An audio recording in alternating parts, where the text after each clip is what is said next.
President Donald Trump announced this week that he was reviving an old practice from the Bill Clinton era. Let's listen. We have 30,000 beds in Guantanamo to detain the worst criminal illegal aliens threatening the American people. Some of them are so bad we don't even trust the countries to hold them because we don't want them coming back, so we're going to send them out to Guantanamo. Trump made those remarks after signing the Laken Riley Act. Cuban President Miguel Diaz-Canel Bermudez responded to Trump's move, writing in a statement, "In an act of brutality, the new US government announces the imprisonment at the Guantanamo naval base, located in illegally occupied territory in Cuba, of thousands of migrants that it forcibly expels, and will place them next to the well-known prisons of torture and illegal detention." Defense Secretary Pete Hegseth wrote on X, "Gitmo has been used for decades, including under Democratic presidents like Bill Clinton, to temporarily house migrants. This is not the detention facilities where I served for Al-Qaeda. This is using specific facilities for migrants/illegals on other parts of the naval station." Under President Joe Biden in 2024, ICE granted government contractor Akima Infrastructure Protection a $163.4 million contract to run an immigration facility at Guantanamo. The US first established Gitmo as a naval base in 1903. After 9/11, then-President George Bush had a military base made at Guantanamo Bay to hold terrorism suspects. Since then, allegations of prisoner torture have surrounded Gitmo, leading to backlash.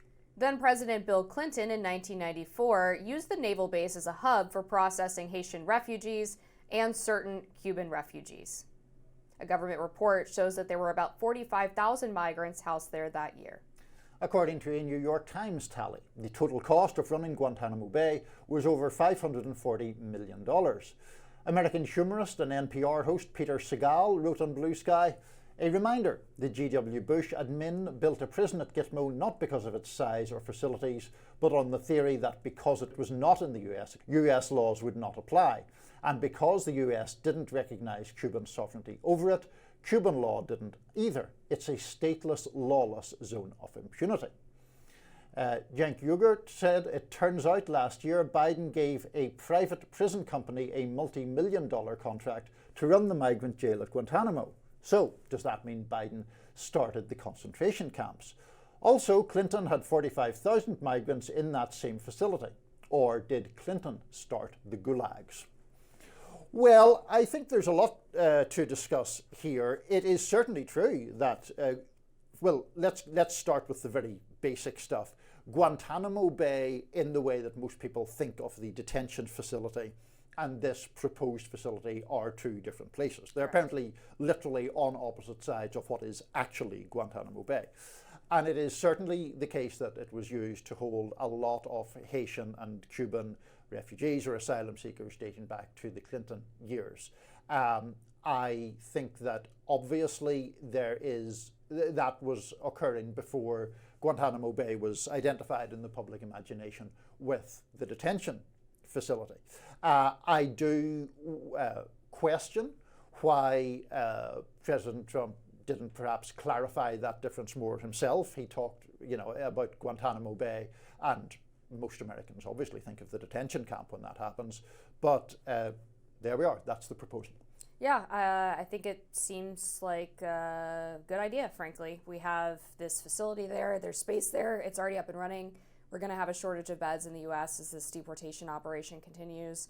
Might as well make use of something that already belongs to the U.S. and is built for expressly this purpose.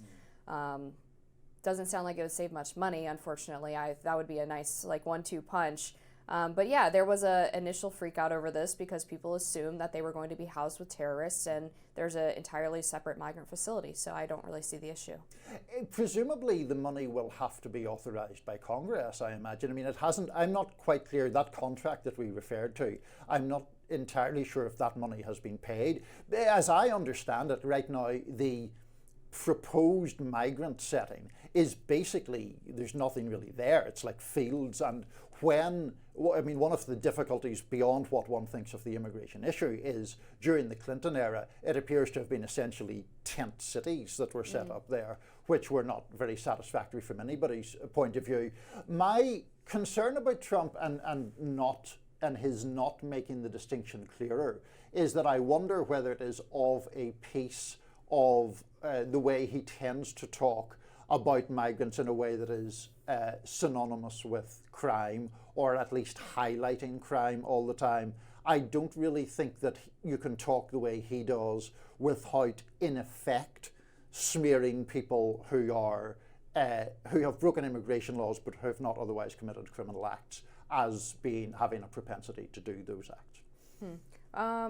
I guess to your point about Congress, let's start with that. I would be interesting to look at the actual earmarked funds for HHS or DHS, because HHS runs the longer term migrant facilities and DHS runs the short term ones, people who are under expedited removal or going through deportation proceedings. So presumably the Guantanamo structure would be done through DHS, but regardless, it depends on what that chunk of money is actually earmarked for, right? Because sometimes Congress is sort of deliberately vague with what they say the money is for. It could be broadly detention of migrants. It could be specifically U.S. facilities run by this company. So I don't know the answer to that.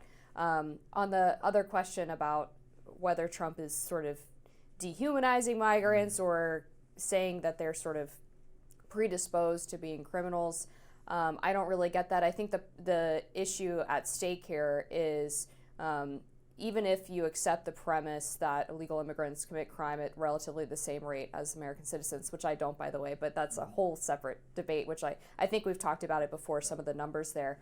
But even if you accept that false premise. Well, I know. It's hotly debated premise. Yeah. A hotly debated premise. Yeah.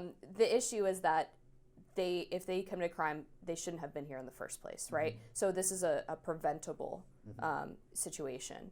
And so that's where the issue comes in with people seeing issues like Laken Riley, like Jocelyn Nungaray, like Rachel Morin, and saying, we could have stopped this if we had just secured the border. It really was that simple. And so that's where the crime aspect comes in for me. I agree, in fact, that the Democratic Party in particular has caught itself in a very unpopular and difficult to defend position when it has tried to avoid acknowledging the instances where people in the country illegally have committed terrible crimes, and obviously those people should not have the right to stay. If you murder someone or if you have committed a serious crime and you're not in the country, then you should be removed from the country. That doesn't seem that it should be a controversial position to me. Now, obviously, some Democrats did vote for the Laken Riley Act. We could have a whole other debate about whether that is because of sincere belief in its measures, or whether it's a reaction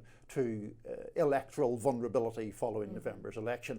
The issue I would have with the Laken Riley Act also is that it provides for the deportation of people who have merely been accused rather than convicted, which I think there are due process issues around that.